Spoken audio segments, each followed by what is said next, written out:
Jean-Christophe Chassan, bonjour. Merci de nous recevoir. Ici, nous sommes à la Banque Alimentaire Dromardèche pour l'opération Les Chasseurs ont du cœur. Ça fait 9 ans maintenant qu'au niveau national, ici, chaque année, les chasseurs donnent du gibier pour les personnes qui en ont besoin. Déjà, félicitations, vous êtes le nouveau président d'Interprochasse. C'est Interprochasse qui a cette initiative-là. Là, vous me disiez tout à l'heure, vous êtes à Lyon, vous allez parcourir la France. Il y a dans combien d'endroits est-ce qu'il y a cette opération, les Chasseurs ont du cœur ? Tout d'abord, 2 mots par rapport à ce que vous venez d'évoquer. Merci de vous être déplacé déjà pour nous rencontrer et faire connaître encore plus notre opération Les Chasseurs ont du cœur. Donc merci à vous déjà, Baudouin. Et aussi remercier un petit clin d'œil quand même à mon prédécesseur, puisque vous venez de dire que j'étais le nouveau président, M. Jean-François Finot, qui est un très très très grand ami à moi et qui a fait énormément pour notre interprofession. Et donc je tenais à lui rendre hommage ici par l'intermédiaire de ce reportage. Effectivement, c'est une très belle opération qui a été à l'initiative d'une poignée de responsables d'Interpro à la base, dont j'ai fait partie, parce que je trouve qu'il est important que les chasseurs participent à l'équilibre de la société, qu'ils puissent s'engager pour aussi aider son prochain. Je crois que c'est extrêmement important. Les chasseurs, on est, comme je le dis très souvent, on est des concitoyens, comme tout le monde, et on est aussi là pour aider et participer à la cohésion sociale. Ça représente combien de repas, combien d'oiseaux, combien de gibier qui sont donnés en fait dans le cadre de cette opération ? Alors c'est une opération qui est nationale. Tout d'abord, il faut l'expliquer. Donc c'est un partenariat national avec la Banque Alimentaire. Il y a une convention qui est signée chaque année. Comme vous le disiez, c'est la 9e année. L'événement se fait environ dans les 15 plus grandes villes de France. C'est vrai qu'on fait un vrai tour de France de l'Hexagone. Il y a 2 jours, on était à Lille. Ce matin, on est à Valence. Cet après-midi à Lyon. Demain à Grenoble. Et c'est un véritable plaisir de rencontrer tous ces bénévoles qui participent à l'accompagnement des plus nécessiteux.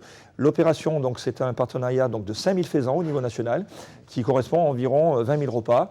L'intérêt de cette opération, c'est de faire connaître le gibier à des personnes qui n'ont pas forcément accès. C'est un produit qui est difficile aujourd'hui, quand on n'est pas du monde de la chasse, à accéder. C'est un produit festif aussi, puisque ça se fait à la période des fêtes.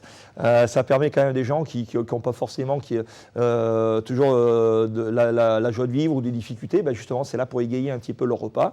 C'est un produit qui est extrêmement intéressant sur le plan de l'aspect nutritif, puisque à cette époque-là, on a besoin de protéines et la viande de gibier est une viande extrêmement chargée en protéines, mais également en éléments minéraux et tout ça. Alors, 2 questions. Qui déjà chasse ces faisans ? Quel type de chasse, de commune donne ces faisans ? Et surtout, qui s'occupe de la transformation ? C'est une très bonne question, effectivement. Donc, cette opération est pilotée et financée par Interprochasse, qui a pour objectif justement d'emmener le monde de la chasse auprès de la société et démontrer l'intérêt du monde de la chasse et des chasses professionnelles. Donc, c'est du gibier qui est collecté sur les chasses à la fois communales, chasses associatives ou voire professionnelles. Et après, on a un partenariat avec ce qu'on appelle des collecteurs qui ont collecté le gibier sur les territoires, le transformé et lorsqu'il est emporté et proposé aux banques alimentaires, il est prêt à cuisiner. Et donc la banque alimentaire, par exemple ici, qui va donner ces faisans à des associations. Je crois qu'il y a un peu plus, je me disais tout à l'heure, à peu près 80 associations. Et donc ce qui va permettre à des gens, là, typiquement on a un Noël qui arrive, qui vont pouvoir manger du gibier. Ça fait quelques jours maintenant que vous êtes le président d'Interprochasse. C'est une initiative qui a 9 ans. Qu'est-ce que vous avez envie de faire pour continuer, voire développer cette initiative ? Est-ce que vous avez déjà des idées ? Oui, déjà c'est une opération vraiment emblématique, je veux dire, d'Interprochasse. On contribue à la valorisation et au développement de l'activité économique de la filière chasse. Mais là, c'est vraiment notre côté, je dirais, humanitaire, un peu caritatif.